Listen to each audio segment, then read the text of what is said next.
uwo mudamu w'umurozi noneho imyuka mibi iramwuzura ngo azashaka kumufitiye inzara mu gatuza kugira ngo mpfe. Atarangeraho imbaraga z'Imana ziramufata atangira kwikaraga. Nawe mbwira abantu mumujyane mu cyumba mu musengere kugira ngo yere kumbuza hari gihe abadayimoni bashaka kuderanja gusa. Ntago ugiye mbemerera. Ndabwira ko bamujyanye ahantu nkaza kumusengera wenda nyuma.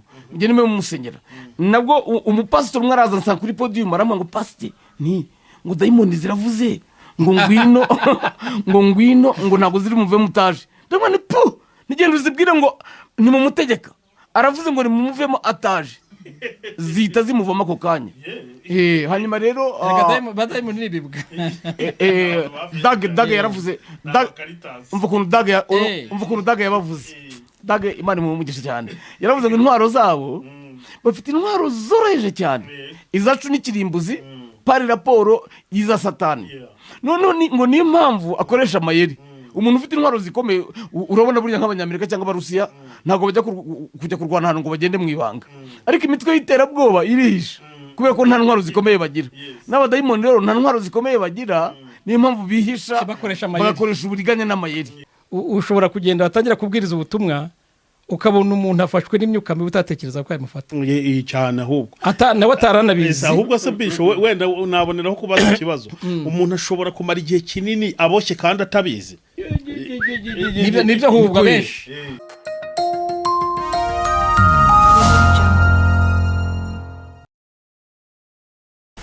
Inshuti bakunzi ba Iyobokamana TV ndetse n'ibihumuriza ibihumbi hamwe na Kwizera Yesu TV. Ni kwa kundi mu tumenyere ko tugira gutya tukazana abakozi b'Imana batandukanye maze tukabasha kuganira nabo. Murabona ko turi kumwe n'abakozi b'Imana, ntabwo ari bashyashya kuri ibi bitangaza makuru, ahubwo n'abantu n'ubundi twigeze tuganira, ndetse abantu benshi bansaba yuko rwose nazongera nkagirana ikiganiro nabo kubera yuko uburyo baganira na abataramyi beza n'abakozi b'Imana beza. Uyu nguyu ni Bishop Gatera, niwe twicaranye tukaba turi kumwe na Pst Kayitare Jean Baptiste, by'umwihariko n'abavandimwe ariko bakaba banahuje kandi icyatumye bamenyekana cyane no uburyo bose Imana yashatse kubigishirizaho cyangwa kwereka abantu yuko Imana ikora nk'Imana ntawe uyibaza ngo koze ibiki, maze bose baba nyine bafite ubumuga bwo kutabona nk'uko bizwi, nyamara kandi baba abanyabitangaza bakomeye bakoreshwa ibintu bikomeye mu gusengera abantu, mu gukora mu buhanuzi n'ibindi byose deliverance n'ibindi bizwi mu bakozi b'Imana. Hari ikimana yashakaga kwerekana. Ndongenda abagaro rero kuri kamera kugira ngo twongere tuganire. Reka ntangire mbahereza ikaze. Mwiriwe neza kandi muraho murakomeye. Murakoze cyane Iyobokamana TV ndetse na chaîne yacu ibihumuriza ibihumbi. Nkuko babwiye nitwa Pst Kayitare Jean Baptiste.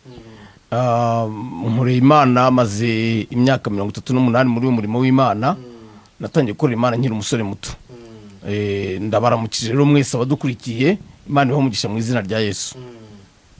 Reka twumve na Bishop nawe asuhuze abadukurikiye ibi bitangaza makuru. Murakoze cyane. Je nitwa Gatera Jean Pierre. Nanjye ndi umukozi w'Imana. Ntago nanze ko Kayitare imyaka 8 mu ivuga butumwa. Ni ubimenye none ndavumbuye. Maze imyaka 30. Maze imyaka 30 turantangiye gukizwa no gukorera Imana. Ko nutangiye gukora uteka kanyanga. Akiniba ahubwo ndenda byibutse nabyo. Cyo gera nabigiye mungira ngo nibwo cyibishe muvuba. Ariko yari yarantanze kera ndabyumvise. Imyaka 8 ni myinshi rero. Nimwe aza kumva afite ibintu byinshi andusha. Azisiza akantu yavuze nijoro mu kiganiro cyashize kandi cyakizinga mu kirwa guke. Igiki ari kizinga vuze cy'umuntu ngo umuntu utazumva impanda bazabaragiza akazinga kitwa guke. Rudosi. Rudosi ni igiki? Rudosi yabivuga muri ruhare rwe ndavanguye umunsi ndabaza Rudosi. Rudosi ni ngo azishyira itorero ari rigera ridafite ikizinga cyangwa umunkanyari mu kigiri kibakita Rudosi. Okay. Nagatashe katabonwa n'amaso. Ndavuze mbwira abantu bafite Rudosi benshi. Abantu benshi bafite Rudosi? Benshi bafite Rudosi. Sabara Imana bahumusha cyane, nanjye maze iminsi mpugiye mu bindi bintu byo byinshi ariko ndagarutse kandi ndabakunda banyumva. Imana ibahimugisha mu izina rya Yesu. ni byiza cyane rero reka dutangire rero tubasuhuza natwe aho muherereye hose reka tubanze mu ntara y'Iburasirazuba aho duherereye murabizi yuko yuvuze Kayitare na Bishop Gatera bahagarariye Kabarondo bitavuga ngo bikabarondo ngo babasaza batabona bikabarondo iyo ako gasiro karafashe kanu karira ahubwo kazabashake mwaraga presence neza cyane ahantu hose uvuze ati babasaza batabona bikabarondo yego niho turi rero reka dusuhuze rero abo muri iyi ntara hose tujye mu burengerazuba majyaruguru n'amajyepfo ndetse no mu mujyi wa Kigali muri diaspora dufite abakunzi benshi badukurikira mu bihugu bitandukanye by'umwihariko abantu mwese mukunda aba bagabo b'Imana turi kumwe hano mwese mwumve yuko mbabasuhuje mu izina ryabo ndetse nabo ubwabo nyine bakabavuze ngo nimukomere cyane barabasuje mu izina rya Yesu kandi ngo barabasengera nibo babaye senga naho niba wishimye jya wifatanya n'abandi bababaye gushaka uburyo nawe wabaremera ibyishimo kubera yuko abajyana na Yesu gutabara abandi twamaze kumenya yuko aribo bazagabana umugisha w'Imana reka rero dutangire tuganira n'aba ngaba pastor reka mpere kuri pasteur iyo ubona hari ibushize tuganira ntabwo ndibuze kugaruka ku bintu twaganiriye ho ibushize kuko byaratambutse ahubwo turaganira ndashaka ko tuganira ku kintu kijyanye na deliverance ndetse n'ibijyanye ese deliverance n'amaturo bihurira hehe hari igihe umukozi w'Imana ajya gusengera umuntu akavuga ati Imana yambwiye ngo urabigenza gutya kugira ngo gusengere biragenda gutya kugira ngo ukorerwe deliverance nta kujya ku mutambyi imbokoboko nta kugenda kwa bamenya kera wajyagayo yitwasaga amaturo ndabizi neza yuko mushobora kuza kubihurizaho cyangwa ngize Imana ntimwabihurizaho n'ikiganiro cyaryoha rero ndagira ngo buri wese ampe avi yiwe kucyo atekereza deliverance n'amafaranga cyangwa n'amaturo bihuriye hehe reka mbanze baze Bishop Gatera kumbaza icyo kibazo sinzi impamvu watinze agombye kuba arakimbajije kera n'isi yose iratangiye mvuga ubundi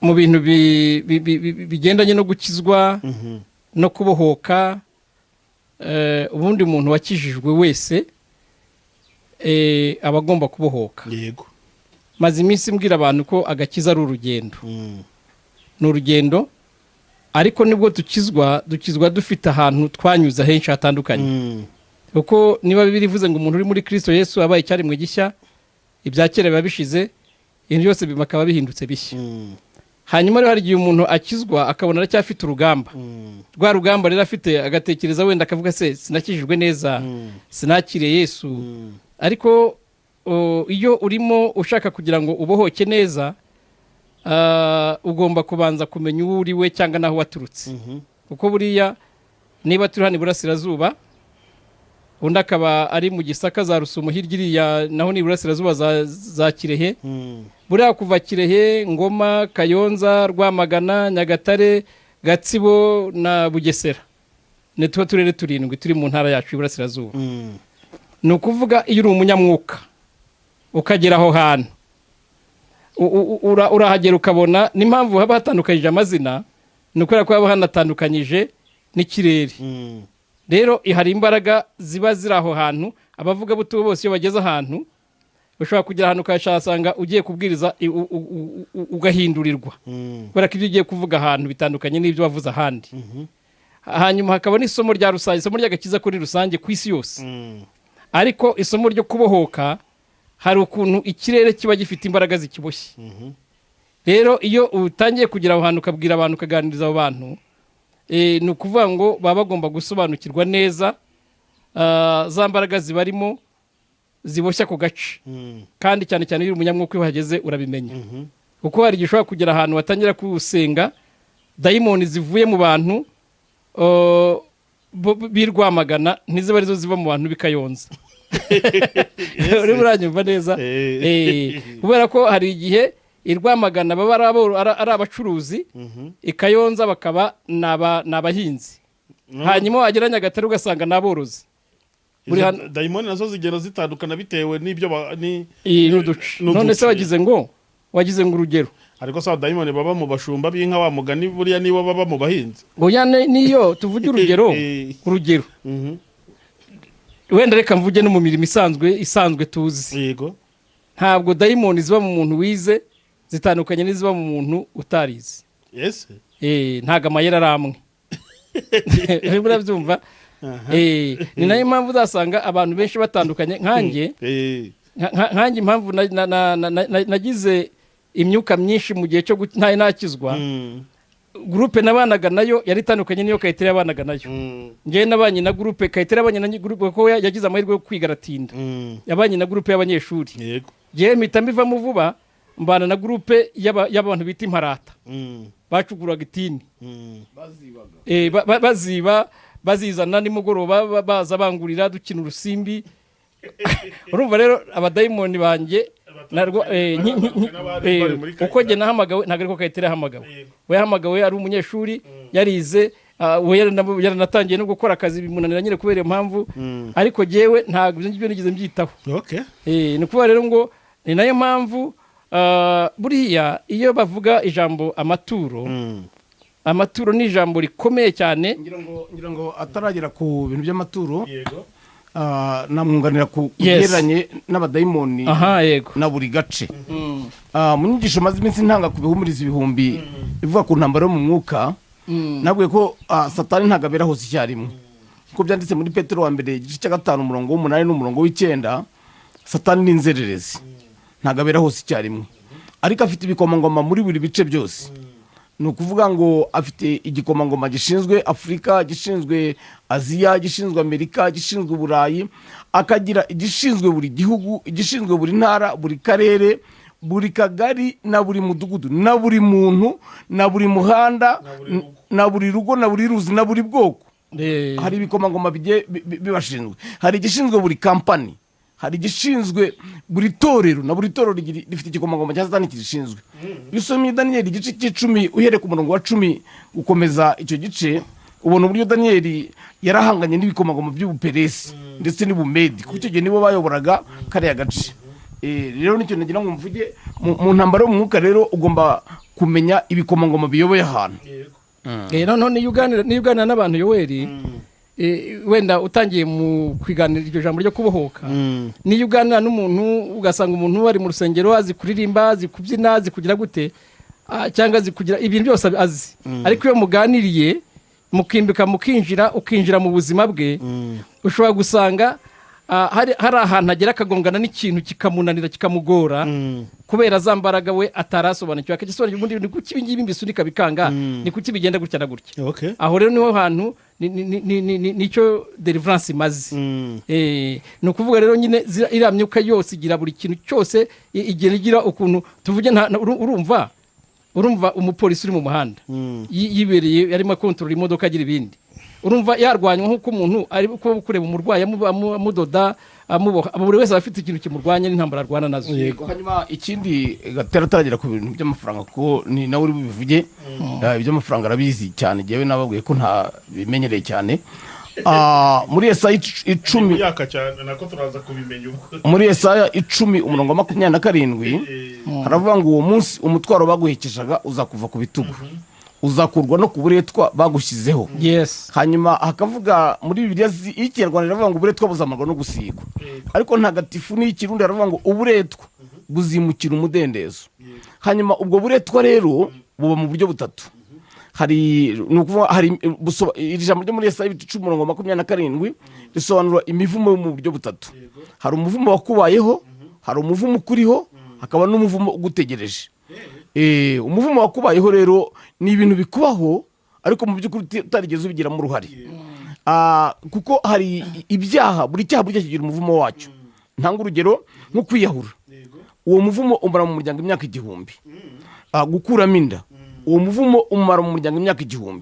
Kumena amaraso atariho urubanza, kuraguza, guterekera, abantu baryamana basambana na bene wabo, iyo mivumo uwo muvumo umara mu muryango imyaka 1000. Ko Bibiliya iravuga ngo bizabaho kugeza ku bantu bibiha 1000. Niba rero nta muntu ushobora kumara imyaka 1000 ni ukuvuga uwo muvumo kandi ukaba ushobora kumara imyaka 1000 ni ukuvuga ko wowe numara imyaka 80 uzapfa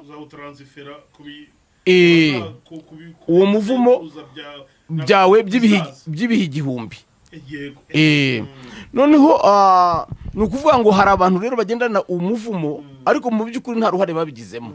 Hanyuma uwo ni uwakubayeho, ukuriho nibyo wagizemo uruhare n'ibyo utagizemo uruhare. Hanyuma umuvumo ugutegereje rero nibyo wagizemo uruhare ariko bizagira ingaruka ku bagukomokaho. Niho Daniyeli yagiye gusenga rero aravuga ngo ubundi deliverance mbere na mbere ntabwo ari ayo mafaranga, ahubwo deliverance mbere na mbere ni ukwihana buri cyaha cyose, ukihana ibyaha byawe, iby'ubwoko bwawe n'iby'abasogokuruza. Biranditse muri Daniyeli igice cya 9 uhereye ku murongo wa 3. Haravuga ngo nuko mpanga amaso umwami Imana yanjye mushakisha gusenga no kwinginganiriza ubusa ngo natura ibyaha byanjye n'iby'ubwoko bwanjye n'iby'abasogokuruza.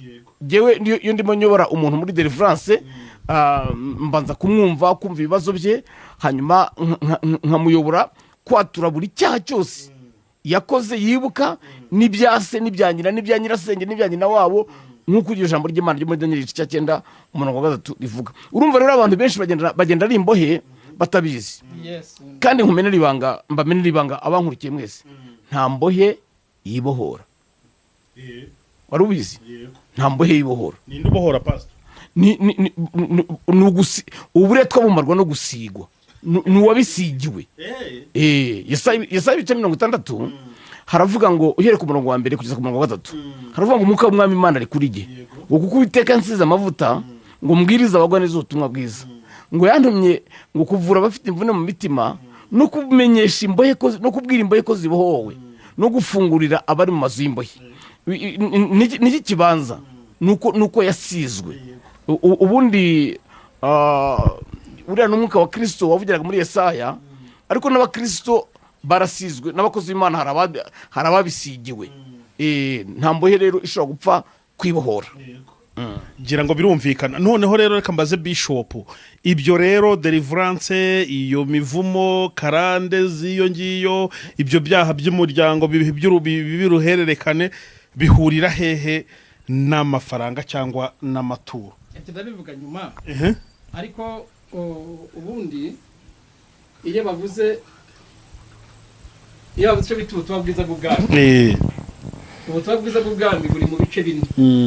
Ni ukuvuga iyo umuntu atangiye urugendo rw'agakiza agomba kubanza kwihana, akakira agakiza, hanyuma akitwa umuragwa, hanyuma akabohoka mu buryo bw'umubiri. Mu buryo bw'umubiri nabwo ni uburyo bwa kabiri bwo kubohoka. Uburyo bwa gatatu ni uko umuntu burya wese ni umunyamugisha, umuntu agasobanukirwa agomba kwitwara mu mugisha Imana imuhaye. Hari abantu babitwaramo nabi ugasanga barajya impaka, wenda nibuze icyo ni cya gatatu. Hanyuma nanone umuntu wese burya w'Imana cyangwa umuntu wese uri ku isi afite amasezerano. Hanyuma amasezerano rero agenda adindizwa nuko umuntu abyitwayemo, cyangwa nuko Imana nayo ibona umuntu.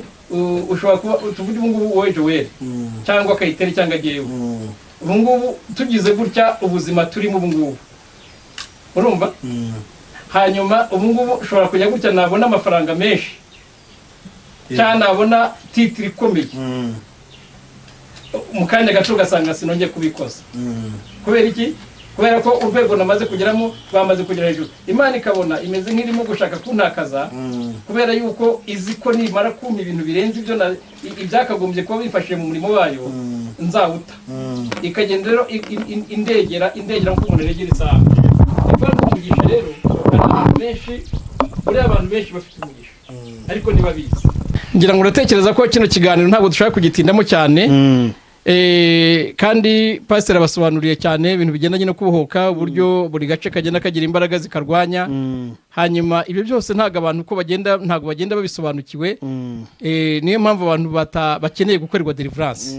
Gukorerwa deliverance cyane ni ukuganirizwa, ukabwirwa umuntu, kuko hari n'igihe ubwira umuntu akubwira ati rwose muranatura, murangerageza kwihana, murangerageza gusohoka mu kintu, ariko cyarananiye. Ariko iyo yagize amahirwe akakikuganiriza, icyo cyamunaniye murimo muganira, ushobora kumusobanurira. Mu gitondo nimo numva ikiganiro, nanjye natangiye kumva radio noneho, narimo numva ikiganiro barimo bavuga amoko ya kanseri. Bagiye bava amoko ya kanseri, bavuze ngo hari na kanseri ya karande.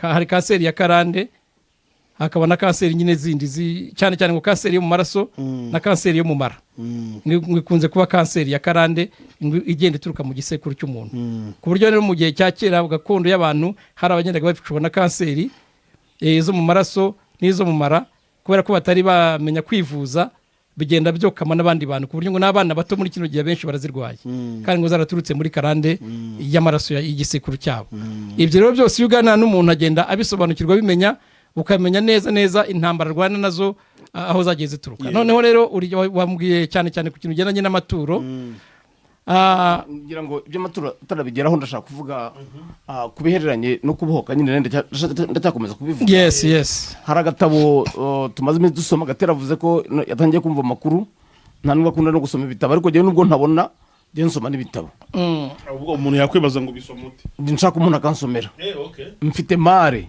yuzuye ibitabo mfite ibitabo bya Derek Prince mfite ibya Bayong Cho mfite ibya Zakaria Tani mfite n'ibitabo byinshi bya Dag twese turabifite barabiduhaye ariko jeweho hari agatabo bamaze iminsi bansomera kavuga ku mikorere y'abadayimoni ka Dag yavuze ukuntu ubwo nangira nimaze iminsi inyigisho ku bihumuriza ibihumbi mvuga ku ntambaro mu mwuka harimo chapitre ivuga ngo hari ikibyihishe inyuma ni ukuvuga ngo mu bintu byose duhura nabyo ingorane zose hari ikintu kiba kibyihishe inyuma yatanze ubuhamya burantangaza niyo mpamvu nyine deliverance ikwiriye kubaho yavuze umumama umwe warwaye kanseri noneho uwo mudamu warwaye kanseri mu gihe bajyaga kumusengera atangiye kumusengera ngo abona yararwaye kanseri yo mu ibere abona agacurama ikintu kimeze nk'agacurama gihubutse mu ibere rye kiraguruka gica mu idirishya kiragenda uwo mudamu yari ari muri koma ako kanya mu kanya gatarambura amaso aba muzima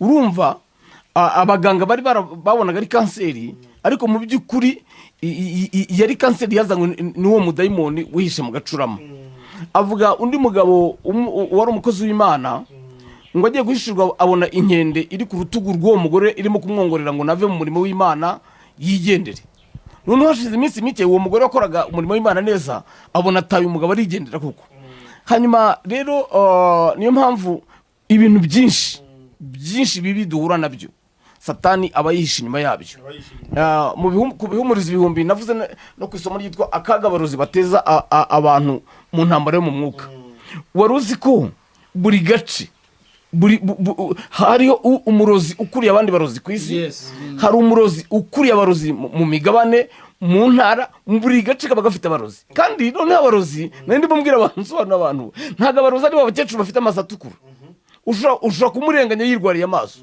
ubu hariho abarozi b'abasirimu bambara neza bize babigize umwuga urumva ibi byose rero niyo ntambara turimo kurwana niyo mpamvu rero hagombye kubaho deliverance uzi ko nanjye ejo bundi byanteye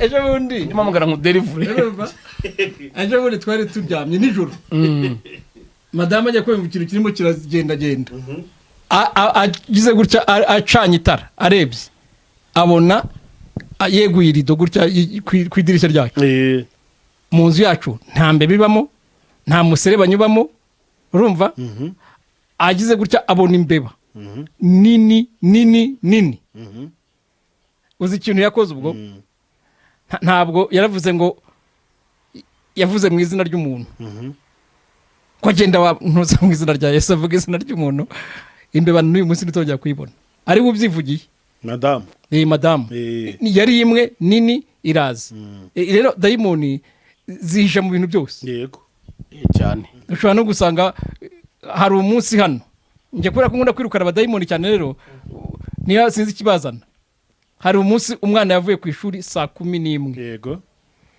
akase arimo kuza areba ku gipangu nka metero 30 abona harimo haraka umuriro hano iwanjye ku gipangu ahangaha imbere abona harimo haraka umuriro umwana arakomeza araza agira ngo wenda harabahacanye akihagera gutya kandi ndimo senga akihagera gutya agiye kubona abona kandi hari mu izuba ryinshi akihagera abona aho habonaga haka umuriro hahise hameneka amazi nta muntu yahamennye ntaki ntago ari umwana muto ni umuhungu wanjye wa kabiri Zaburi yaravuye ku ishuri araza ageze ku gipanga ahangaha yaravuye ku kazi nako yari ku mupira nyine ageze hano asanga harimo haraka.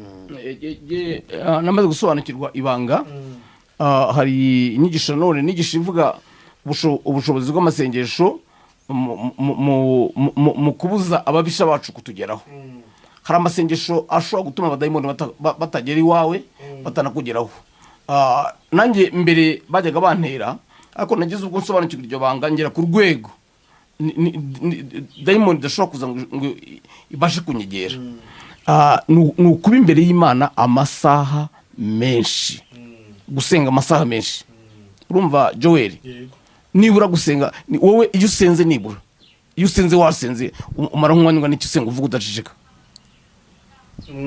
Ndi gusenga ni minota 10 ariko ubwo nakabije dase yingiye kubeshyira kuri kamera. Nawundi ni 2 3 niruka.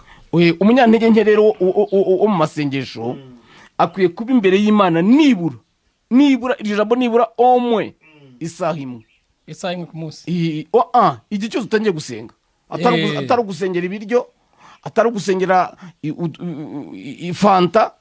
Igihe cyose uvuze ngo ngiye gusenga, ubwo kuba imbere y'Imana nibura ni umunyantege nke, umuntu ugitangira nibura isaha imwe.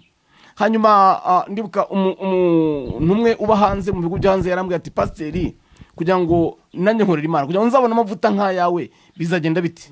Ndamubwira nti ntago amavuta atangirwa ubuntu. Abakobwa b'abanyabwenge babwiye abapfu ngo ntago yadukwira, ngo mwigire mu buhanjuzi. Amavuta rero buri muntu agomba kuyishakira, nta kundi bashaka no kuba imbere y'Imana amasaha menshi. Arambaza ati, se pasiteri, ati kugira ngo mbashe kubohoka abadayimoni ntibabashe kuntera no kunyegera, ati najya nsenga igihe kingana iki? Muha urugero jyewe amasengesho nyasenga, hari igihe nkora amasaha 6 uri gusenga, nkazihera saa 12 za mu gitondo, nkagera saa 6 z'amanywa mvuga ntaceceka, cyangwa hera saa 3 z'ijoro nkageza inyoni zivuga mu gitondo. Icyo gihe mba numva n'umuriro umungendamo, ikiganzo kirambitse ku muntu arakira, nta muroza aho hantu wahagera, nta n'imyuka mibi ishobora gupfa kukuvogera. Ibyo rero ni urwego rw'iterambere rwo mu buryo bw'umwuka, kandi iyo uyitangira ukunda kuruha no kugira amavunane. Ndibuka umunsi umwe ndi mu Nyakabiga i Burundi, maze gusengera umuntu wo mu idini ntashaka kuvuga, yararwaye paralizi, amaze gukira. Noneho undi muyobozi wo muri iryo dini ryabo ritemera Kristo araza asiga ibintu by'imiti ku modoka, tugiye kugenda. Noneho umushoferi arebeye muri televiziyo aramubona, kandi yari umugore. Ahindukiye uwo mugore ariruka aramucika. Ngeze kuri hoteli aho nararaga, ntangiye kuryama, ngiye kubona mbona igini riraje, ryinjira mu idirishya, rizamura ukuguru, rizamura n'ukundi, rirambura ukuboko kwari kuriho inzara zimeze nk'ibikoha by'inkoko, rigiye kuniga ntacyashye. Umuriro uhubuka mu ijosi ryanjye aho ryari rigiye gufata, urarikubita rigenda rijwigira nk'injangwe inizwe n'imbwa. Nanone ndibuka umukozi w'Imana witwa Brent Regis ari muri Philippines, mu gace k'abarozi naho benshi cyane, amaze kuvuga ubutumwa atashye ari kuri hoteli, agiye muri dushe, yagiye kumva yumva dayimoni, yumva umukoniko n'umurozi yinjiye mu cyumba, afashe igitanda kivana mu nguni imwe aragikaraga gishyira mu yindi nguni. Noneho Brent Regis yumva igitanda kirimo kirikaraga, asohoka muri dushe yambaye isume, abona igitanda kirikaraza kikubise ku yindi nguni, yumva ikintu gikubise ku dirishya kiragiye, ahita akingura idirishya, ahita ahamagara uwo dayimoni, aravuga ngo we dayimoni, ngo mbere yuko uhunga ndagutegetse garuka hano, banza usubize igitanda, ngo garuka hano banza usubize igitanda aho cyari kiri. Dayimoni iragaruka isubiza igitanda mu mwanya wakira abona irahunga. Urumva rero ibyo ntabwo bipfa kwizana, bisaba kuba imbere y'Imana amasaha menshi. Uwo muntu yarambwa ati, se pastor, amasaha nk'ayo yawe twayabona? Ndamubwira nubwo ntize kubera iki, ngo twebwe ngo tuba turimo gukora, nibwo rero ikintu muzasaru muzajya mubona amafaranga, natwe tubona amavuta. Niba rero ni kuko iyo ukora amafaranga urayabona, niyo ushatse amavuta nayo urayabona. Yes, yego. Birumvikana hano harimo isomo rikomeye cyane. Urumva Yoweri, ubwo ni ukuvuga ngo mu by'ukuri iyo haza kuba hatari imbaraga zirinze urugo rwanyu, urumva ntabwo ibyo bintu byari bije kwaka gusa, ntabwo mbe barije kujya ngo muri Kostara gusa, hari ikindi cyari kibizanye. Hanyuma rero imyuka mibi buri munsi igenza umuntu wari we wese, ariko yanamugenza hari igihe yibeshya uwo ari we buriya abadayimoni baragenda bakaganira bakavugana inkuru bati aho twagiye hariya twashatse kujya kwa Kayitare tubona haraka twashatse kujya hariya kwa runaka dusanga bigenze gutya na gutya nuko dayimoni ziragenda zigahura zikavuga amakuru ukiraho uzabaze muzehe pasiteri muzehe wa ubuhamya arabuzi kera twari igitarama mu giterane noneho haza umugabo witwa Macumbi uwo Macumbi umukonikoni witwa Minsi igeze gushaka kujya kumwica Hamisi uwo nguwo yatanze ubuhamya avuga ukuntu yari umukonikoni avuga ukuntu mu rusengero habamo abakristo bamo katatu habamo abagera mu rusengero ntibakizwe n'agace bagakomeza bakora ibyaha yaravuze ngo abo ngabo twabaryaga nk'isombe barabicaga bakanabarya bagatwara abakobwa babo bakabasambanya batabizi aravuga ngo igice cya kabiri ni abagera mu rusengero bagakizwa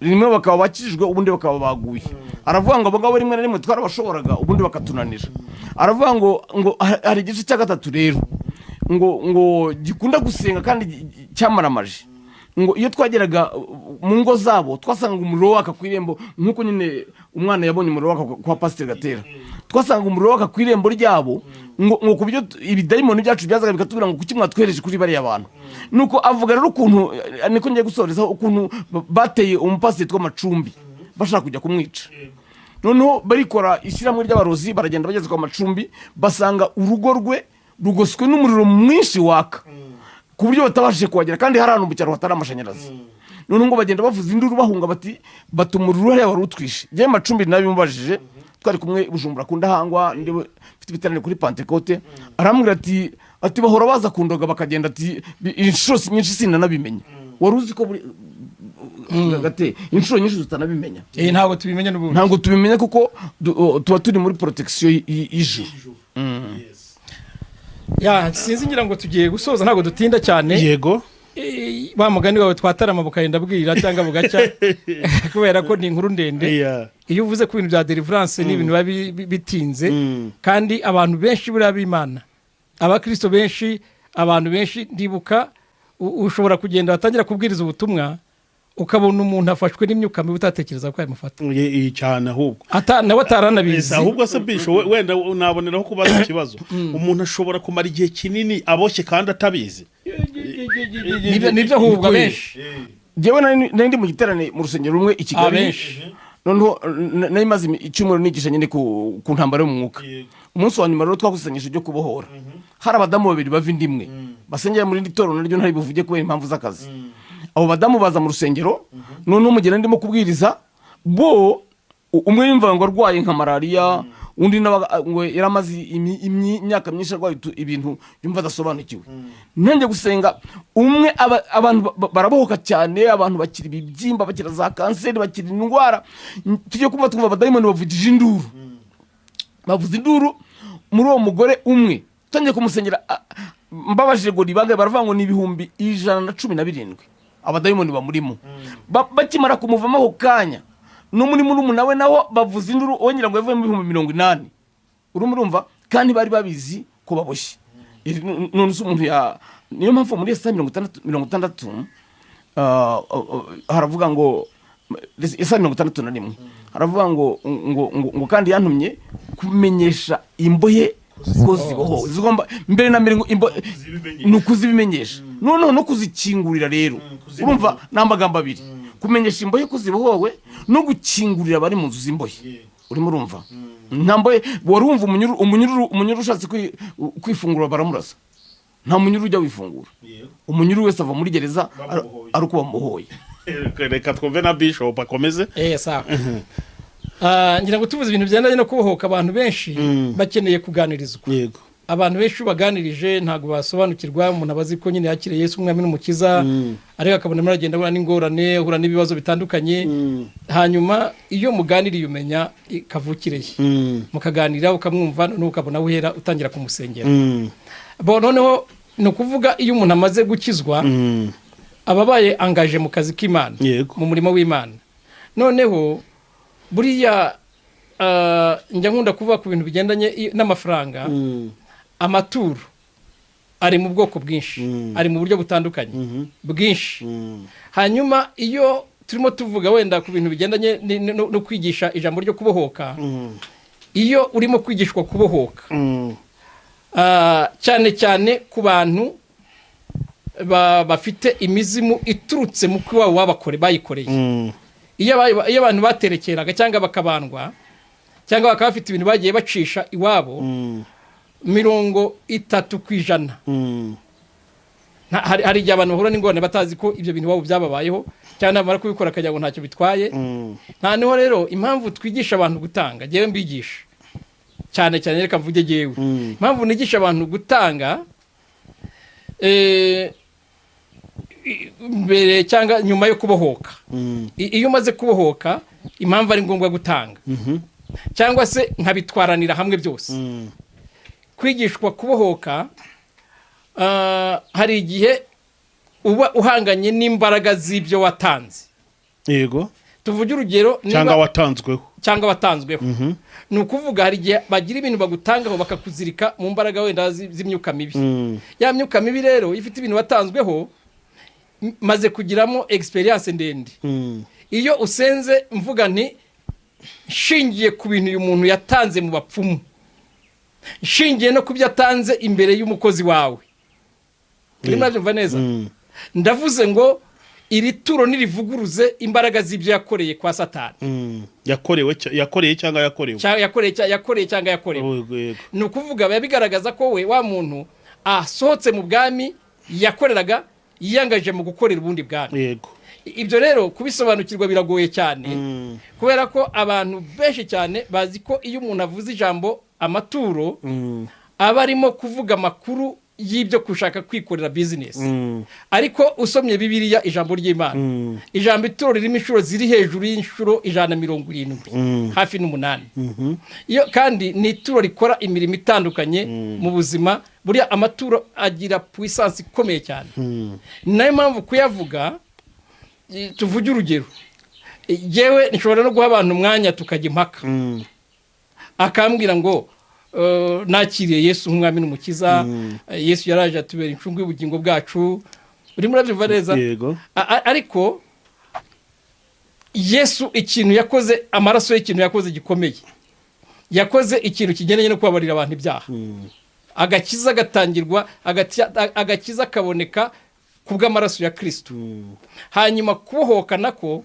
ni urugendo umuntu agenda abyumva njyambwira abantu ubundi ko wakiriye Yesu kandi ukaba warakije uzi ko n'igihe umuntu abadayimoni bamuvugiramo atakiba atakirwana atagisambana urabyumva atacyangana yibombaritse neza ari umwana w'Imana abizi neza ko ari umwana w'Imana ariko hakaba hari izindi mbaraga abadayimoni bagenda badindiza yego urimo urabyumva ndibuka rimwe nagiye gusengera umuntu abadayimoni baravuga ngo nimanze mutwike amafaranga ari hano ngo na ya Satani ngo intebe ziri muri iyi nzu muzivanemo kwakira na Yesu ngo mugere muzishyira muzitwike kositimu z'umugabo we n'imyenda na za matora mugere mu bitwike niho tuba telefone muzitwike naza simukadi bamaze kuyitwika telefone ndayimwambura ndabwira byose mu bihambire mu bifunge ibishoboka mbipakira ndabijyana ubijyana iwanjye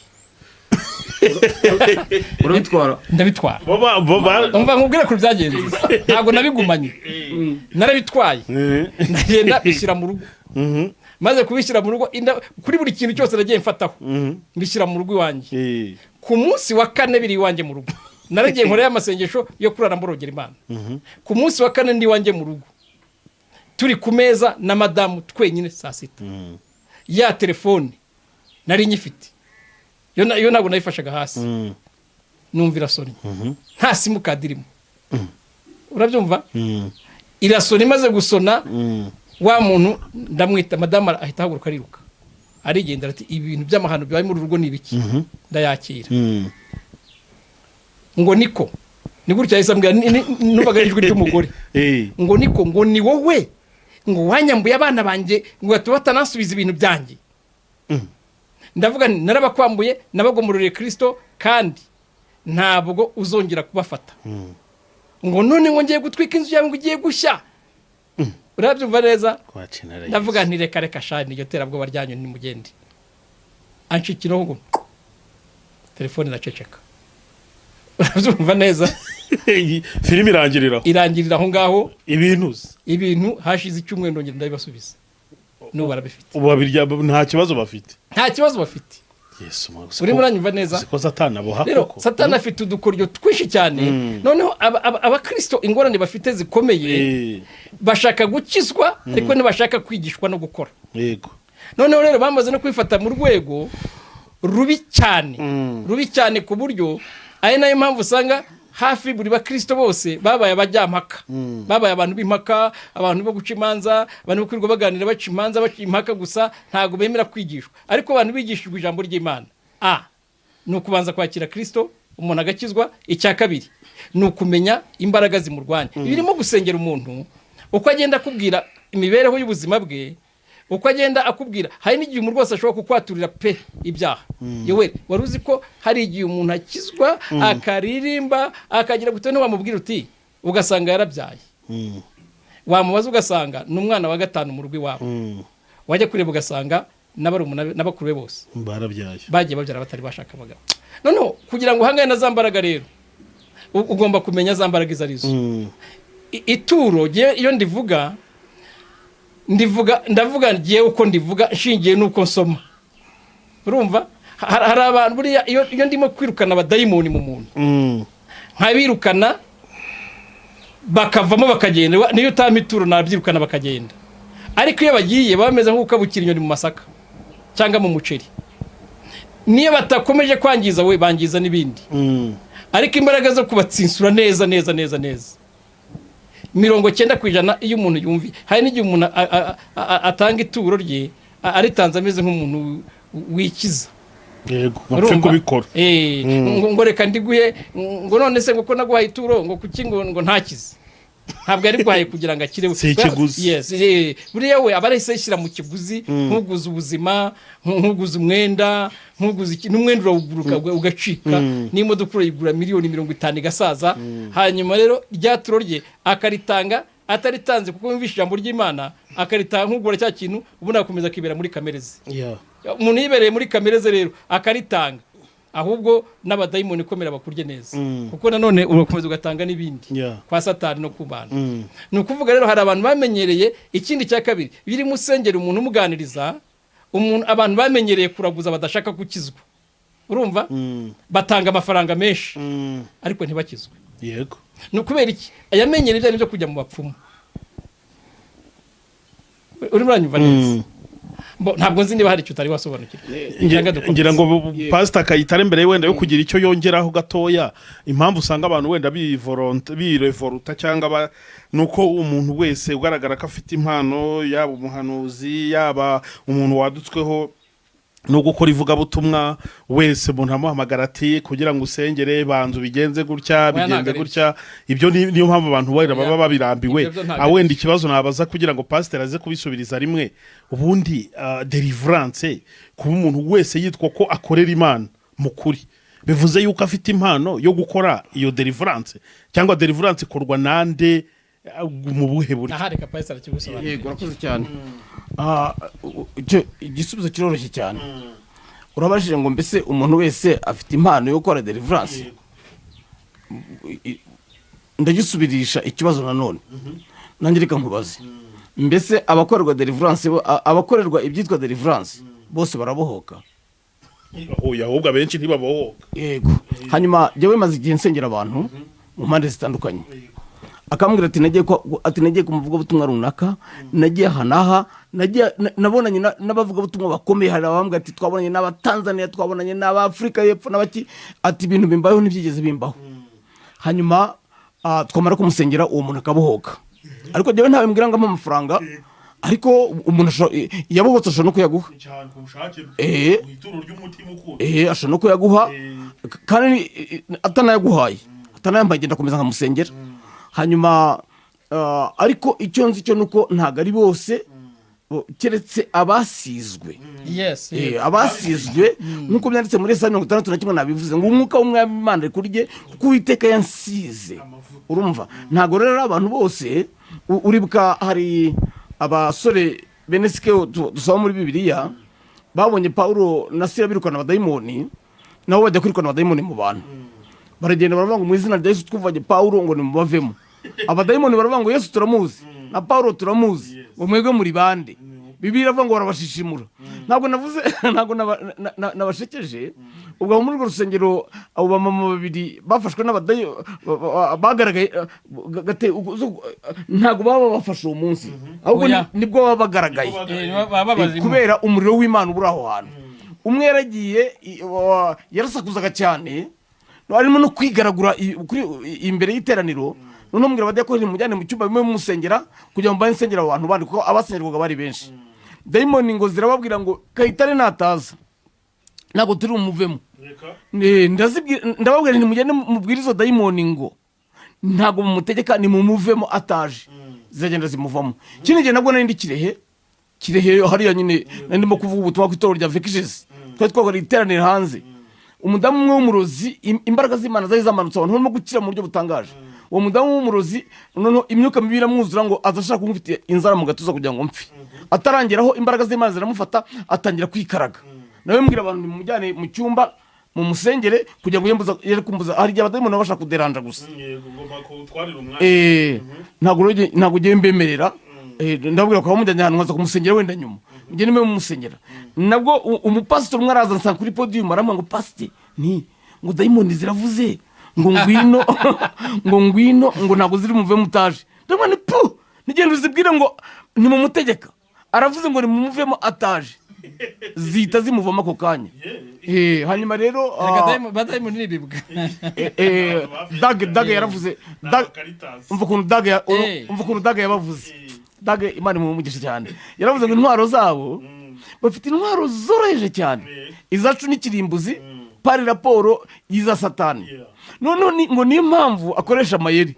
Umuntu ufite intwaro zikomeye urabona burya nk'abanyamerika cyangwa abarusiya ntabwo bajya kujya kurwana ahantu ngo bagende mu ibanga. Ariko imitwe y'iterabwoba irihisha kubera ko nta ntwaro zikomeye bagira. N'abadayimoni rero nta ntwaro zikomeye bagira, niyo mpamvu bihisha bagakoresha uburiganya n'amayeri. Nta ntwaro zikomeye bagira. Hanyuma kubiheranye no kubohoka rero hari nkuko nyine Yesaya 61 bivuga ni uwasizwe. Ntabwo ari abantu bose. No muri Luka igice cya 4 Yesu yarongeye bisubiramo. Yaravuze ngo umwuka w'Imana ari kuri jye ngo yantumye kuvura ibisenzegeri. Uri murumva? Hanyuma n'abantu babisigiwe. Ntabwo ari bose. Hari abantu bose. Hari igihe twari nari ndi Uganda. Kuko bene Sikewo bari bashatse kwigana Paulo na Sila. Ariko ibyabayeho genzi umuntu ntabwo ndi umuvuga izina. Yasengeye abadayimoni bamuhinjamo baramwica. Yasengeye umuntu urwaye abadayimoni bamuvamo bajya mu wabasengeye baramwica arapfa baramuhamba. Hari igihe yowe hari igihe tugiye turagenda ndi Uganda ndimo nigisha. Haza umusore arigisha arandusha, ariko arandusha urabyumva neza. Amaze kundusha uwo mwanya ahita abwira abantu ati mwese abashaka kumusha muzane hano amafaranga. Barayazana bayamurundaho. Uzi ikintu cyabaye? Twaragiye dusanga arimo arayanywera. Dutashye dusanga arimo aranywera mu kabari, arimo anywa inzoga nyinshi yasinze. Kandi bukeye arongera aragenda arabwiriza. Kandi niba hari umuhungu wandushiye kubwiriza, yaraje arigisha arabwiriza, abantu bamukoma amashyi baramuha amashyi cyane. Bivuga rero ngo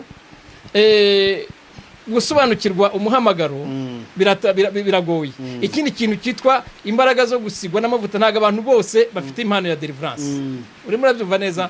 Kandi deliverance zifite ibice bitatu. Dayimoni zikava mu bantu zikabunga pe zikagenda. Hari igice cya kabiri urumva cyo kuganira n'abantu, umuntu ukamwumva neza, ukabanza kumukorera ubujyanama. Hari na deliverance y'ahantu, hari na deliverance y'agace kaho ugiye rero. Reka ntanga urugero. Hari igihe Elisa yaramaze gutandukana na Eliya. Yageze ahantu hakurya ya Yorodani, asanga umudugudu wari ufite amazi arura, imyaka yahita ararumbaga. Hanyuma barabimubwira uko ibibazo ntabwo bari barigeze bashobora kubikora. Ariko Elisa yasize abohoye aho hantu. Hari na deliverance y'ahantu.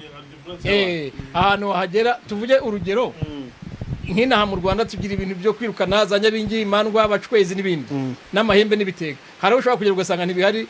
Nk'i Burundi iyo ugiyeyo ukarwana n'abadayimoni bavamo bitwa ibifukunyi. Za Kongo babyita inyibisho, babyita za Mukarayi. Urumva? Tanzania babyita ukundi, Uganda babyita ukundi.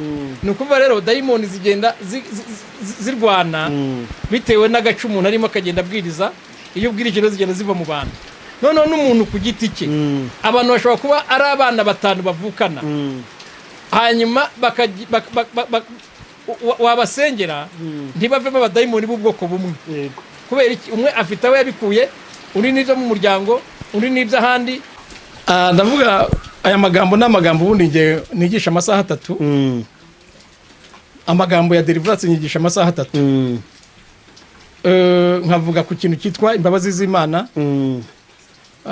imibereho y'ubuzima busanzwe imibereho y'umugisha n'imibereho y'amasezerano hanyuma nkanavuga n'akamaro k'amaturo ngatanga n'umwanya w'ibibazo n'ibindi umunsi umwe ku wundi munsi gatangira gusengera abantu yego iyo ndi mu giterane no kuvuga ntago twabivuga ngo tubirangize ariko mu by'ukuri abantu barize cyane reka pasiteri abanza avuge hanyuma hari ikintu ngewe mvuga iyo umuntu ndimo sengera umuntu kambwira ikibazo cy'urubyaro ikibazo cy'abadayimoni baramuniga n'ibindi byose ntabwo nshobora kumubwira ngo ntabwo mubwira iby'amafaranga urumva wenda ubwo n'ibintu ntaramenya ntarasobanukirwa neza Gatera arabisobanukirwa kurusha umuntu biterwa naho yarerewe nuko yabanye n'abantu ariko iyo umuntu avuze inyatsi kambwira ati mfite inyatsi mfite umwako nta sengesho rishobora gukuraho inyatsi nta sengesho rishobora gukuraho umwako igikuraho umwako n'inyatsi ni ugutanga icya 10 urumva niko Bibiliya ivuga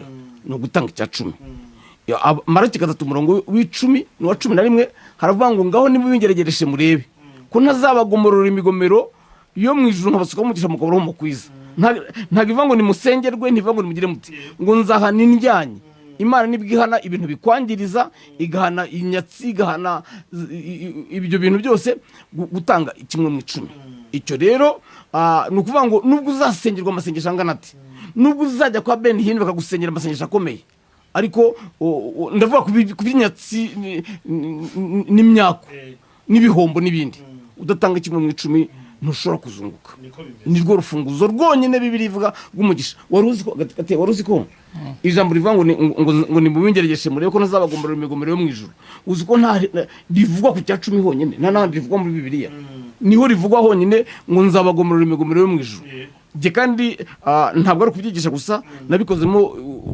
ubusesenguzi naragitanze mbona uko kugitanga icyo bimaze hari igihe nabayeho ntagitanga ngeze aho mpima Imana hari umuntu ugeze kuza kwigisha kusengera rwanyu kera witwaga Kabeya Kaburura atugisha gutanga 1/10 twenda nko gupfa mu rugo iwacu twicwa n'inzara n'ubutindi ntangira kugitanga kuva ubwo nabonye imirimo Imana ikora yakugomorera imigomero yo mwijuru yego niko bimeze yes reka dusozereza aha ngaha tugane ku musozo ariko turasoza mutanga nimero za telefone ndetse umwe muri mwebwe adusengera kugira ngo ubu butumwa bwiza mubwirije buzabashe kugira icyo bukora mu mitima y'abantu ngira ngo abantu nabo bumvishe kandi intego nyine turazikomeje kuyoboka Mana TV no kwagura ubwami bw'Imana ndetse no kubihumuriza ibihumbi yego murakoze cyane nagira ngo mbasabe ibyo mutumvishe twavuze hano mubikurikirane kubihumuriza ibihumbi muzasangaho ingisho zivuga ku bushobozi bw'amasengesho ngo muzasangamo ibyo bintu bya deliverance byo kubohoka